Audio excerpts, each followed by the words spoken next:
Bayangkan, kamu berdiri di jalur sempit di antara tebing terjal dan laut bergemuruh. Angin asin menusuk wajah kamu. Lalu, dari ujung horizon, ribuan tombak berkilat mendekat seperti gelombang badai yang tak berakhir. Bagaimana mungkin hanya 300 orang sanggup menghentikan lautan manusia itu? Bayangkan, tanah bergetar di bawah langkah pasukan, suara dentingan baja memecah udara, dan kamu tahu, tidak ada jalan mundur. Yang tersisa hanyalah bertarung atau hancur. Tahun 480 sebelum Masehi, dunia berada di bawah bayang-bayang kekuatan raksasa, Kekaisaran Persia, dipimpin oleh Raja Xerxes I.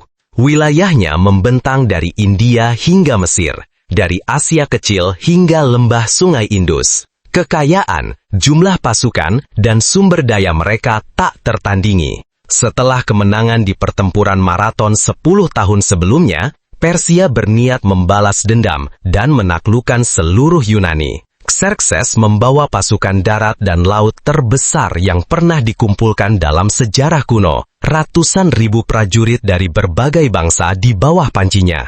Di barat, Yunani hanyalah kumpulan negara kota. Athena, Sparta, Korintus sering berselisih satu sama lain. Tapi ancaman Persia memaksa mereka membentuk aliansi rapuh. Di Sparta, Raja Leonidas berdiri sebagai simbol keberanian.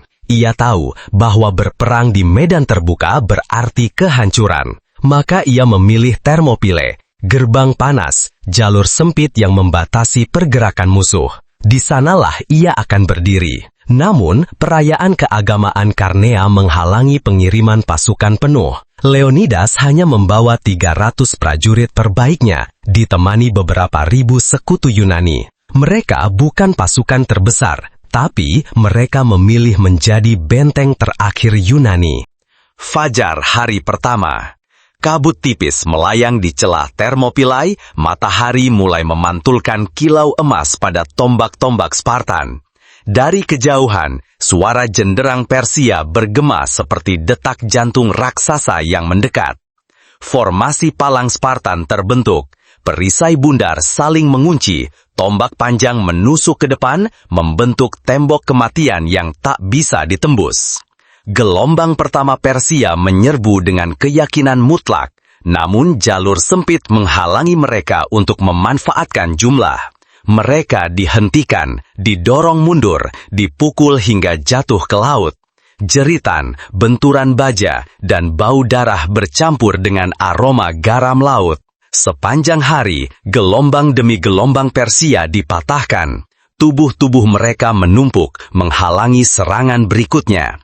Leonidas memimpin dari barisan depan, wajahnya dilumuri darah dan debu, namun matanya tetap tajam. Hari kedua, Xerxes mengerahkan The Immortals, pasukan elitnya yang terkenal tak terkalahkan. Berbaju zirah hitam dengan topeng logam, mereka maju seperti bayangan kematian. Tapi di celah sempit itu, bahkan pasukan terbaik Persia pun tumbang. Spartan bertarung dengan tombak, lalu pedang, lalu tangan kosong. Setiap tebasan dan dorongan mereka adalah pernyataan, kami tidak akan mundur. Sekutu Yunani mulai merasakan harapan. Mungkin, hanya mungkin, mereka bisa menahan Persia cukup lama untuk membalik keadaan. Namun, malam kedua membawa pengkhianatan. Ephialtes, seorang Yunani yang menginginkan emas dan kehormatan dari Persia, mengungkap jalur pegunungan rahasia yang mengitari Thermopylae. Jalur ini akan membawa pasukan Persia langsung ke belakang barisan Yunani. Fajar hari ketiga, Leonidas menerima kabar gelap. Mereka akan dikepung dari dua arah. Ia memerintahkan sebagian besar sekutu mundur untuk menyelamatkan nyawa mereka. Yang tertinggal hanyalah 300 Spartan, 700 Thespia, dan 400 Thebai, mereka yang memilih mati daripada lari. Serangan dimulai, panah menutupi matahari, hujan baja jatuh ke perisai yang retak. Persia menyerang dari depan dan belakang.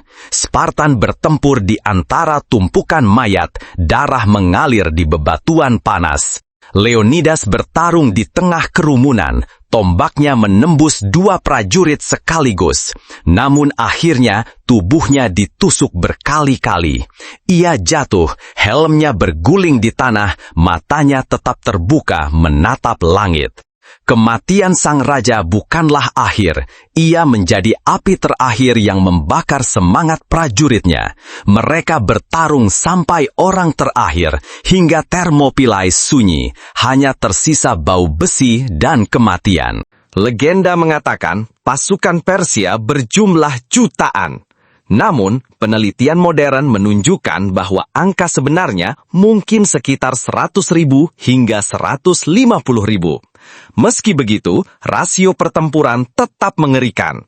Setiap Spartan menghadapi ratusan musuh sekaligus.